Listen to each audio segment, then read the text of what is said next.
Well, a very interestingly timed announcement from Cassie. Now, I'm not accusing Cassie of timing it for this particular purpose, but she announced she is pregnant, having her third child with her husband, Alex Fine. And it comes amid some new attempts on Diddy's team to drop some of these charges. And what you got to think about, we're going to get to what he wants to change in just a moment. But Cassie being pregnant now, and she didn't say how far along she is. But remember, the trial starts first week in May. I believe May 5th. If it starts then. If it starts then.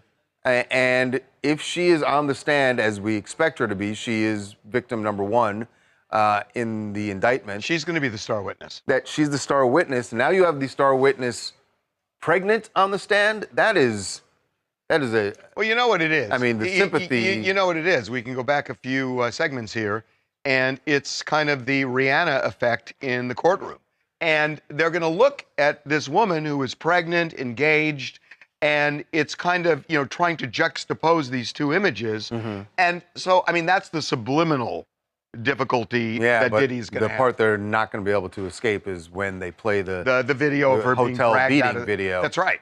No, you're absolutely right. But that's what they're going to argue. But that's going to be the game going back and forth. Speaking of the freak-offs, Diddy has a defense for that, and it's basically that the government is trying to ring him up on a very old, antiquated, racist statute. It's called the Mann Act, and he actually filed documents yesterday asking the judge to dismiss count number 3 of the indictment because he believes that he is being selectively prosecuted because he is a black man, and they're trying to take him down using the Mann Act. In fact, in the documents, he says, we've seen it play out this way for decades. He says they did it to Chuck Berry, they did it to the boxer Jack Johnson, using this Mann Act, and now they're trying to do it to me when all I'm doing is leading my life the way lots of people do, and they're never prosecuted for it, particularly when they're white. And in our documentary, The Downfall of Diddy, which is on Tubi, we talked to Mark Agnifilo, Diddy's lawyer, who said racism was a core part of the defense. Right. Well, will this be successful? I mean, essentially, Diddy's team is saying they're kind of admitting that he committed that he did have sex workers. Yeah, not necessarily. It's that he did hire sex workers who came to his parties, and that's just how he gets down. And why should he be prosecuted for that?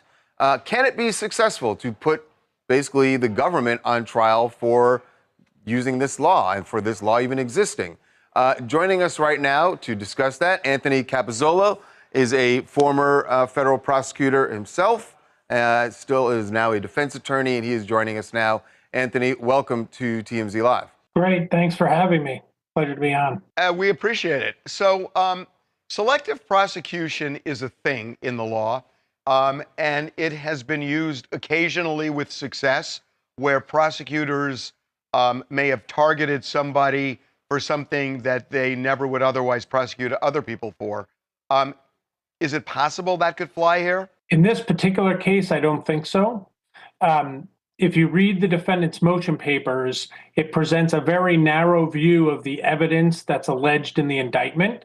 In fact, it talks mostly about male escorts and inviting them into the very intimacies of his own marriage.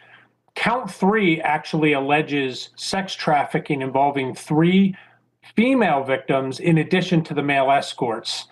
So I believe there's a great disparity in the characterization of the case just within the motion they're filing and the indictment as it's filed. Now, it is true that the Mann Act does have a racial history. It was used many years ago to target African Americans who were engaging in what might be called immoral conduct, according to the Times.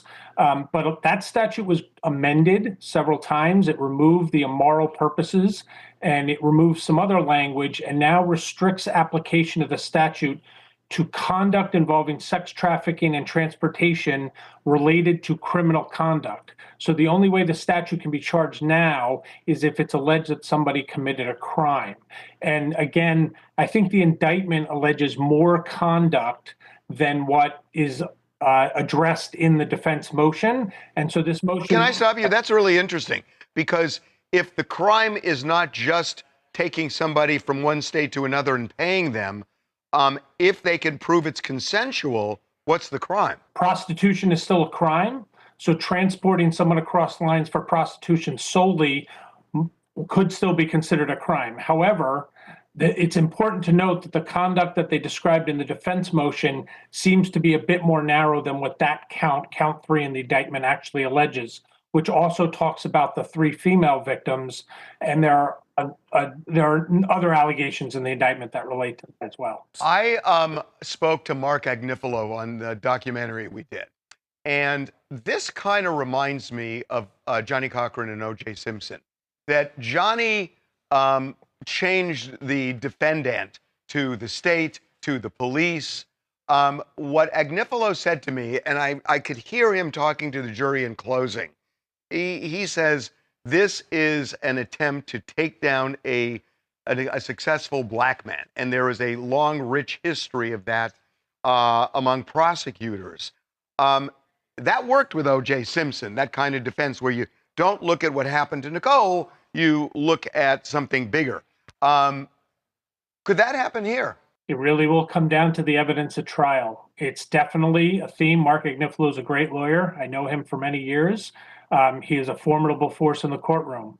It really will depend on what the evidence is, much of which we don't have access to.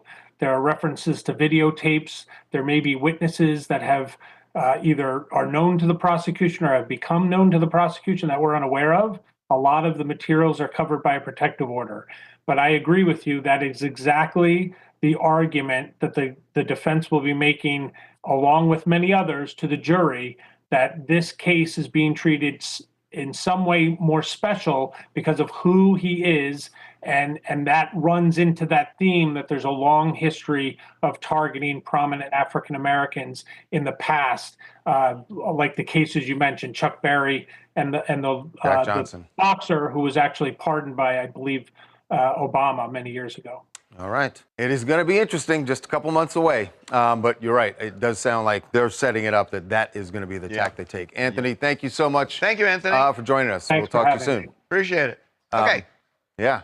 Very interesting. It's going to be By the way, as far as being a crime, the prostitution, they also say in the document, they go, escorts are just a commonly accepted part of American culture now. And they point to their TV shows about it and that they operate in the open. So why is he being tough tried on this? It's sort of like saying to the federal government, hey, marijuana is legal in a lot of other states. No, marijuana. And it's still illegal federally. And you can't, that argument's never fly. Well, it's in California, you can use it. It doesn't fly. Yeah. Okay, we're taking a break. All right, when we come back, Kevin Spacey has an explosive response to allegations from his former co-star Guy Pearce, who says that Kevin made him uncomfortable on set. Well, wait until you hear what Kevin has to say about what their relationship really was when we come back.